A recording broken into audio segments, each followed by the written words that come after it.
Hey there, everyone. Welcome back. It is time for our monthly market update. This is for the Phoenix metro area. So, Phoenix, Scottsdale, Tempe, Mesa, Chandler, all of those surrounding cities of Phoenix, Arizona.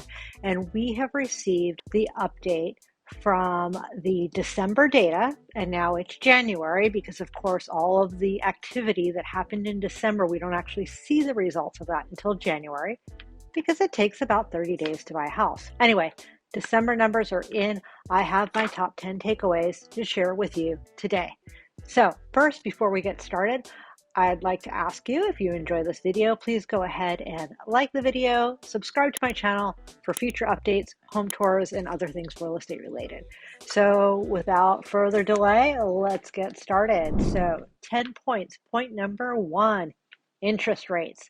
This has been such a big driver of the real estate market over the past few years, with the really low rates that we had for 2 years coming to an end in June. It really slowed the market down. And a lot of our market growth was fueled by those super low 2-3% interest rates that people were getting.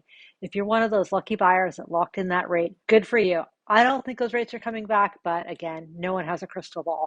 So the mortgage rates are holding pretty steady. So remember, the Fed is looking for a target 2% inflation rate.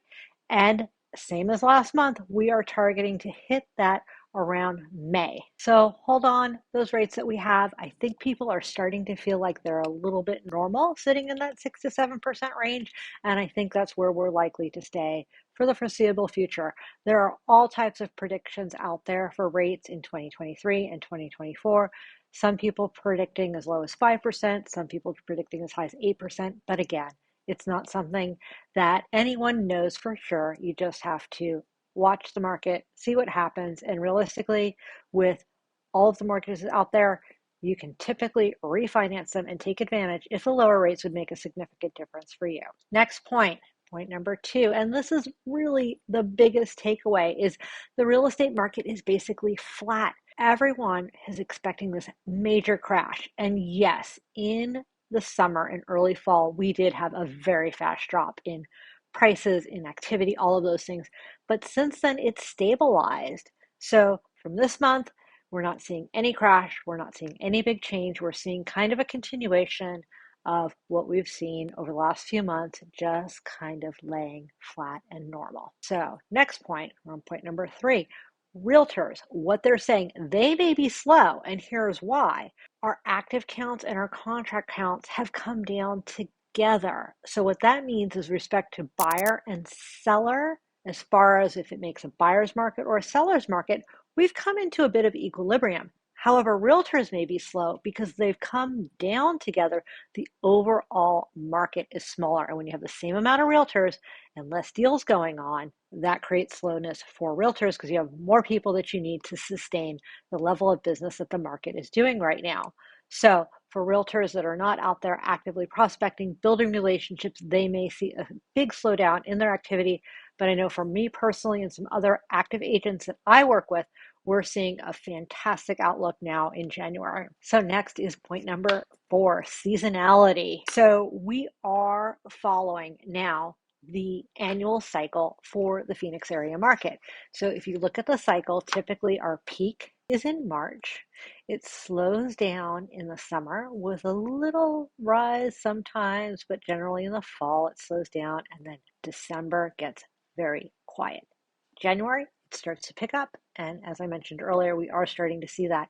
So if you look at a very long term, it appears as if we're starting to go back into the typical real estate annual market cycle. Point number five, are we in a buyer's market?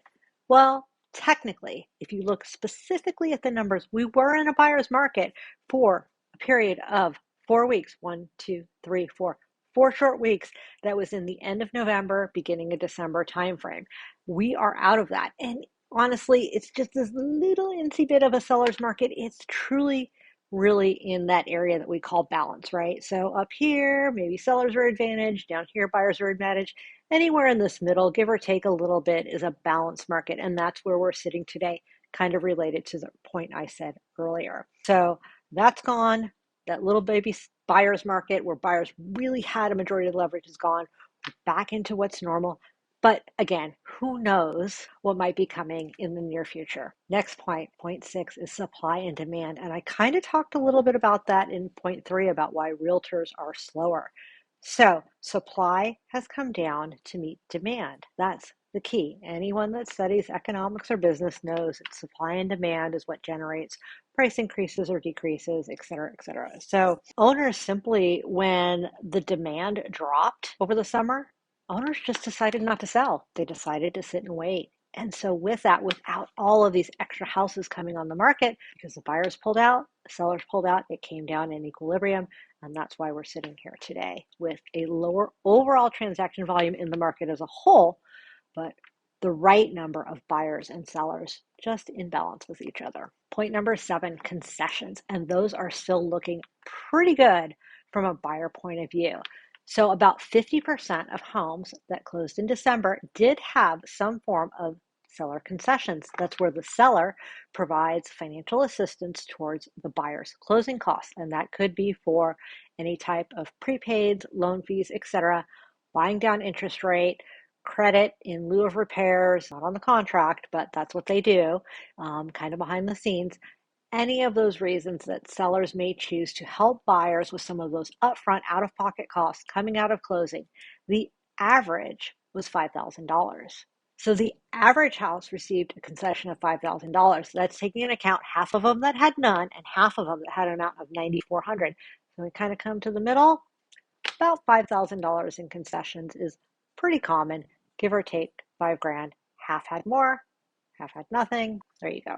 That's seller concessions. Point number 9. This was interestingly termed the hangover of the buyer's market. And I talked a little bit about this last month, but I just want to make sure that we understand where the headlines that we're seeing in the news are coming from versus where the market is going. So in the spring, we had a market going up, right? Up drastically, and then it went down, and now we've flattened out.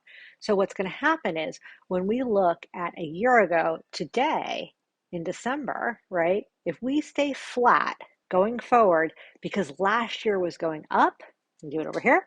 So last year was going up, this year is staying flat. That delta, that year over year, is going to look like it's getting bigger, even though this year is staying flat so far because we're comparing it to a year ago where we went like this.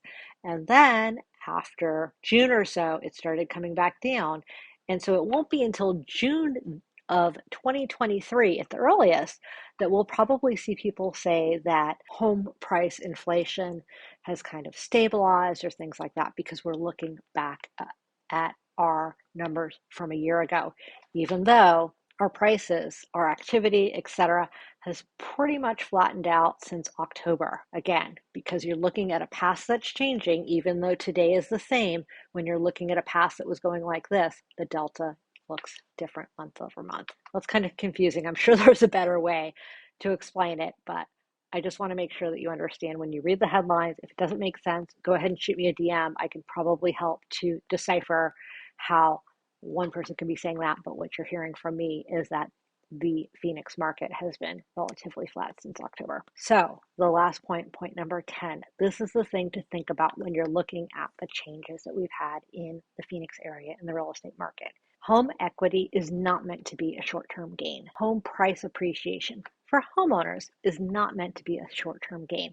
Maybe some investors are looking at things like that, but homeowners typically stay in their home for 5 to 7 years. And if you look at prices from 5 to 7 years ago, home prices are up 63% from 5 years ago. And for people that haven't been in their home very long, just 2 years, home prices are up 23%.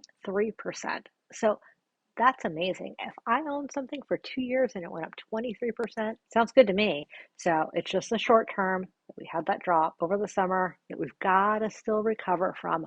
But as a homeowner, things are still looking good. The market is really in a nice place right now for both buyers and sellers. We've reached some form of equilibrium where neither buyers or sellers have an extreme advantage. Interest rates have stabilized, might come down a little bit, they might go up a little bit, but we're not expecting any more drastic changes in home prices, interest rates, etc. So if you're considering buying or selling, think about what works for you, for your family, for your personal schedule, for your goals. At this point, I don't think the market's going to go anywhere, although only time will tell. So anyway, this is Odessa Kylan with EXP. All this information is based on the monthly Cromford Report update. We received this update from them actually yesterday, so it's pretty fresh at this point. And again, I cannot predict the future. I can only tell you what the numbers are showing us, what I'm feeling in the marketplace, and I hope you find this information very helpful. If you have any questions about buying, selling, or the real estate market, I am absolutely here to help. Don't hesitate to reach out. And again, remember to like this video, subscribe for more like it. And if you have any questions, contact me. My information is below. Thank you very much. It is Odessa Kyleman with eXp Realty. Have a great one.